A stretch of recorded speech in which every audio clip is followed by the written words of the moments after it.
Hey you guys, welcome to my YouTube channel, and today I want to talk about multiple streams of income and my journey to pursuing multiple streams. Y'all stay tuned.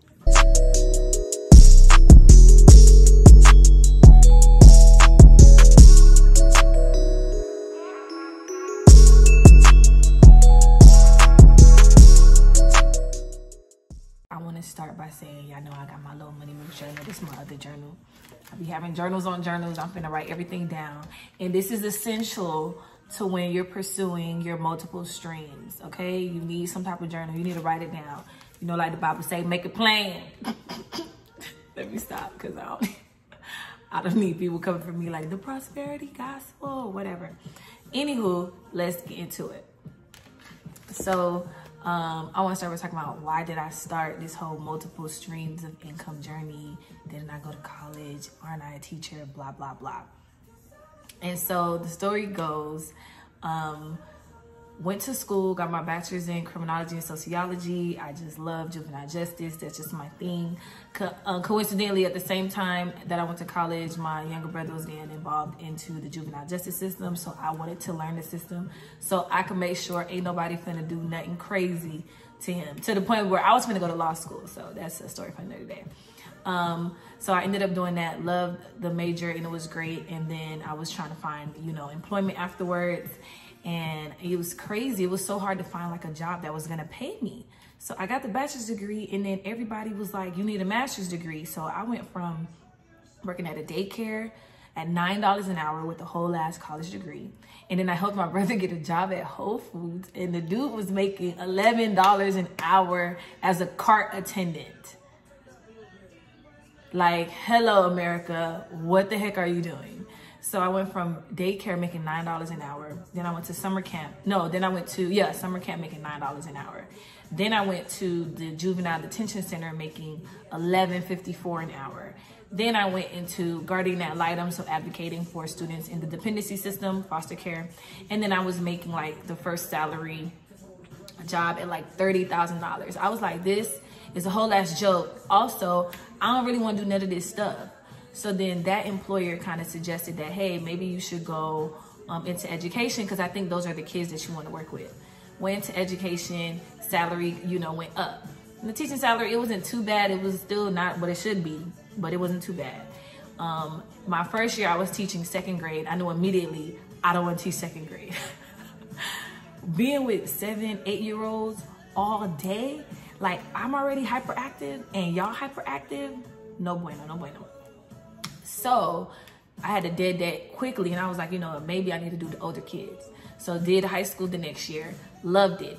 Hated what I was teaching. I don't really care for the subjects that are being taught, but I really did like the age group that I was reaching. So I was like, dang, I need to figure out what I need to do. And then while I was there, I realized that I don't really want to be in the classroom so much unless there's a class that teaches what you really should know by the time you're done with high school, like how to make this money, like what you got to do so you're not out here with a bachelor's degree and nobody's paying you, you know, nothing for it. Like, so I just kind of want to look out, especially for the Black and brown students that look just like me, because look, like I feel you. I know what it's like. And then I ended up going back to school, and then I was going to I was in a program to get my master's in school counseling. And depression took over. A lot of stuff was taking over. It was just, I didn't feel it anymore. And also I felt like, from what I'm learning, these counselors weren't really doing what, in my mind, what I envisioned you're supposed to be doing to help students figure out their next steps. And so I left that program, but I knew I needed a master's if I want to stay in the education field and get like some more pay, or, you know, something of substance. So, entered a master's program where I was having, where I got my master's in career and technical education. So when I started that program, this was the last year of my teaching certification. So I had a temporary certificate, I was teaching, and it was social studies, because that's what my bachelor's degree fall under. And the goal was for me to eventually take the test and pass it, but I can't pass the test. Thank you, Florida. So I couldn't pass the test, and then my certificate expired. Okay, June 30th, 2019, it expired, okay? And then I'm like, okay, no problem. You know, I'm gonna start my little business. I'm gonna do my little thing.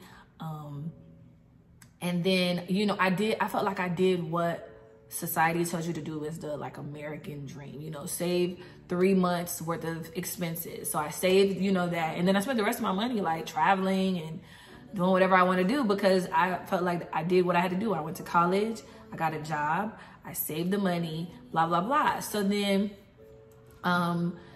after the certificate expired, I'm studying for it, but I'm also in my master's program. So I didn't give it too much effort because I'm getting towards the end of my master's program. And then, but I'm applying for jobs and I'm barely getting interviews. So I've been working since I was 16 years old. I started in retail. Like, if there's one thing I'm gonna do, I'm gonna find a job, because I need to get this money. And, so I couldn't get a job nowhere. Like, nobody was calling me. Even my mom, she worked at a hotel. She tried to get me a job in like HR, and they were like, we don't hire family members anymore. Since when? Everybody here related. So it sucked. And then I literally was like, my savings was dwindling because like I'm not putting money into it. So I was like, wow. And so I'm getting interviews, but employers aren't really trying to pay me anything. And I'm just like, wow, like this is what America does to people who like kind of follow the quote unquote American dream. That shit is bullshit. It was ridiculous. I was pissed, I was hurt, and I was just like, I don't know what to do. And I'm going through depression. I'm trying to finish my degree in hopes that this can help me, you know, secure a job. I finished my degree in September of 2019, and then I still couldn't get a job. And I still couldn't pass this test. And then finally I got a job at an IT school and I started December 2nd. And I was like, you know what? We need to play this game a little better. I cannot have one employer be responsible for how I eat, how I survive, how I take care of myself. What I realized that all my eggs were in one basket. There wasn't an issue with me teaching, but the fact that once I couldn't teach anymore, I lost my only means of eating. And that's where the whole concept of I needed multiple streams. I needed to make sure that money was coming from multiple avenues, so that even if I did lose one avenue, there was still other avenues that money was, you know, coming through. And so that's how this whole multiple streams of income journey started. And that's why, like, I really be on my grizzy. I know my worth, and I'm not gonna stop until I get my worth, until I get more than what I'm worth, because I feel like I've been putting in work since I was 16. So it's time for me to reap the benefits of the work I done put out there. You feel me? So what did I end up doing? So I started a business. I got an LLC, and I'll eventually like drop a video on how to start a business and all that eventually. So stay tuned. But I started the LLC and I called it Lola Management because I wanted to have like a name that was pretty generic, because I didn't really know what route I wanted to take. But I just wanted something pretty generic that I can kind of have different things fall under it. And then I kind of like made a list of different things that I like to do. And I actually asked my friends, like, what is it that you guys see that I like to do or that I'm good at? And so one of the things everybody says is like, you're always good at like creating itineraries and planning things and being organized and being structured, and a lot of people will pay for that type of stuff. And I was like, okay, cool. And then in college and undergrad, I was like big in like radio, marketing, public relations, social media and stuff like that. So I was like, oh, I can also do like social media management for like businesses, because I realized a lot of people don't know how to do the social media shit, and I've been doing it for a minute. So let's make this money. And so I ended up saying, okay, I'm gonna do social media management and I'm gonna do virtual assistant. And then as I started doing that, getting clients, doing consultations and stuff like that, I realized that the virtual assistant stuff, I don't really care to do that too much, because I personally felt like I wasn't making what I wanted to make out of it with the work that I wanted to do. So I felt like there was stuff that I wanted to do, and it just wasn't working for me. That's just the moral of the story. I had like a list of services, and I'll share what I did and all that stuff. And, you know, I created my own website and all this stuff. And I just was like, yeah, like I really don't want to provide that type of stuff. So it is what it is. But social media management was really good. And it did bear fruit. I learned a lot, gained some clients and stuff. But then I also realized that I don't really want to do the work. I kind of want to train people to do the work. So, and I'm passionate about high school. So I was like, it would be dope if I could like create a course to teach high schoolers how to, you know, manage this stuff so y'all can make money off of managing social media accounts. Or for when y'all have your own business, y'all know how to manage it yourself before you go kind of outsource it and stuff. And so I ended up creating social media management courses, not just for those students, but I was getting consultations where I guess people didn't realize how much it costs to manage a social media account. Like just because you think that it takes me 2 seconds to post it, that doesn't mean it took me 2 seconds to come up with the idea, the theme, the concept, the copywriting, the graphic. That doesn't take 2 seconds. And so people didn't realize that there is some effort behind this and it costs money. And my services were $1,000+. Period. I think now I've kind of consolidated it and created like this little mini care package that's like about like $600-700.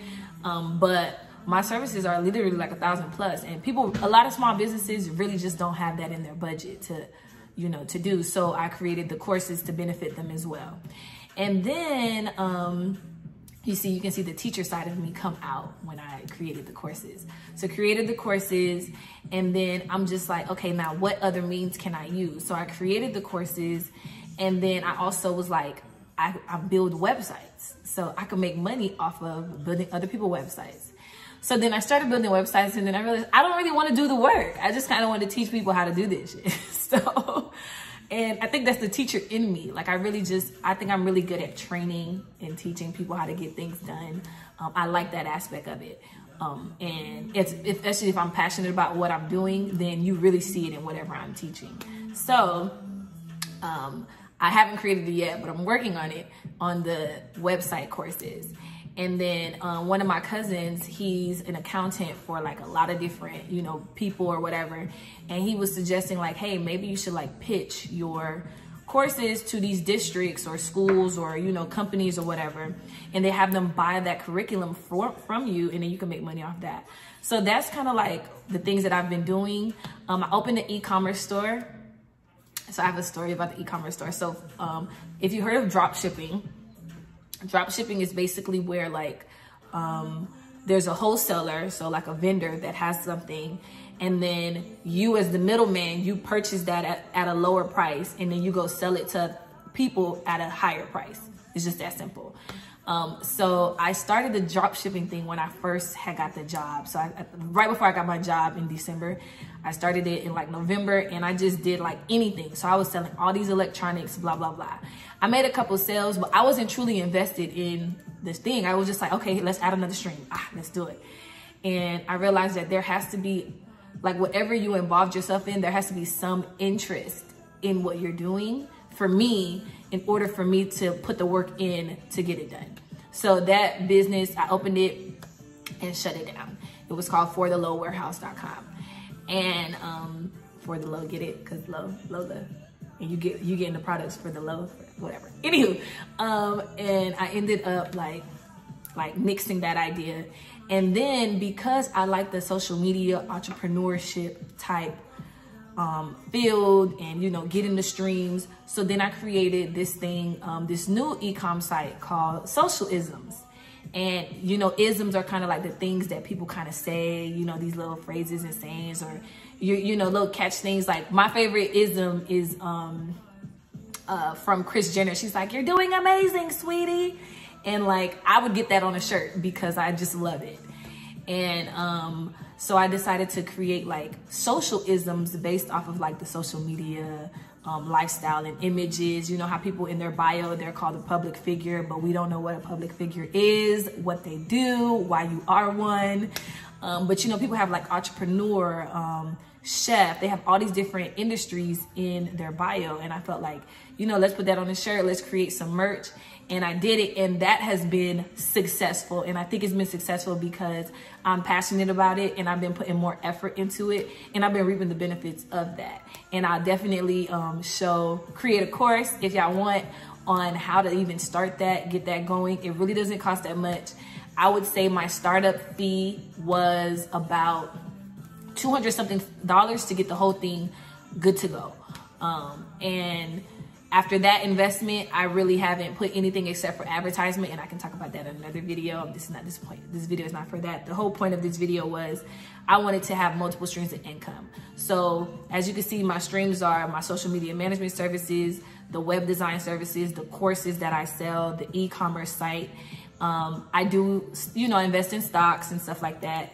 And then I also have my teaching job. So I ended up quitting that job during COVID, the one that I got in December. So I ended up quitting that and put in the work to, you know, flourish my business.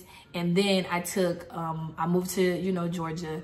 I took the teacher certification test. I passed it like the first shot. I was like, oh my God, Lord, we about to go to ATL.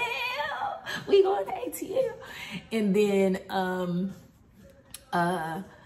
after that, that's a stream. So at this point, like if I decide to leave teaching, I'm still going to be making money somewhere.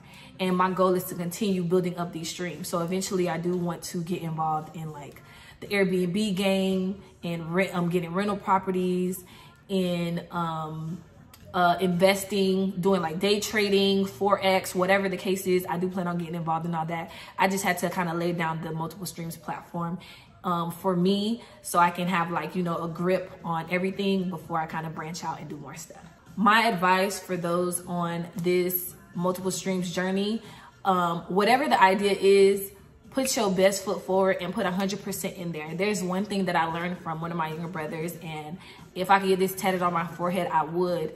And he gave me this advice for anything I put my hand to, whether it's an idea, a relationship, a friendship, whatever the case is, give it 100%. Because if it doesn't work out, that means it was never meant to work out, because you actually gave 100%. You gave it your all. Don't half-ass it. Don't, you know, be wishy-washy with it. Give it your all, so that if it doesn't work out, you leave with peace in your heart, because you know that you put in your best effort and it just wasn't for you. And that's the reason why I say, like, I'll try anything. I'll try anything. And I'll give anything 100%. And then if it doesn't work, then I wash my hands clean and I'm off to the next one. So I advise you to get these type of journals. Write down the stuff that you like to do, that you're interested in, that you can do. Ask your peers and family members, what do y'all see that I look like I'm interested in or that I can do? And then try to, you know, monetize it. Anything can be monetized. You can make money off of everything in this world. Like, you just got to know how to pitch it, how to operate it, how to finesse it, and put the work in. And I did invest in a business coach. I had a business coach for like 8 weeks. I have, you know, peers and mentors and friends that, you know, kind of in this business realm that I kind of like glean from, bounce ideas off of, that help me, you know, kind of get clarity and things. And I think all of that is necessary. But at the end of the day, you got to put in the work. No one's going to put in the work for you. No one's going to put in as much work as you. And so that's kind of what I wanted to share with my multiple streams of income journey. And I will continue to share more stuff. If you guys are interested in it, let me know in the comments what you'd like to know, what you'd like to, what courses you'd want me to create, or whatever the case is. I don't create nothing for free, but these videos, okay? My courses are not free. My consultation and coaching is not free. My, you know, if you want me to be a third eye, kind of see what's going on in your business, none of that is free, because at the end of the day, I'm paying for my skill, and I feel like I'm worth it. Other than that, I ask that you continue to comment, like, subscribe, visit my website, go purchase some merch. Okay, I need that smoggy.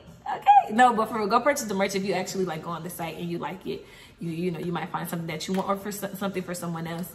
And yeah, so thank you for rocking with me, and I will try my best to drop some more videos a little more consistently. Other than that, y'all have a good one.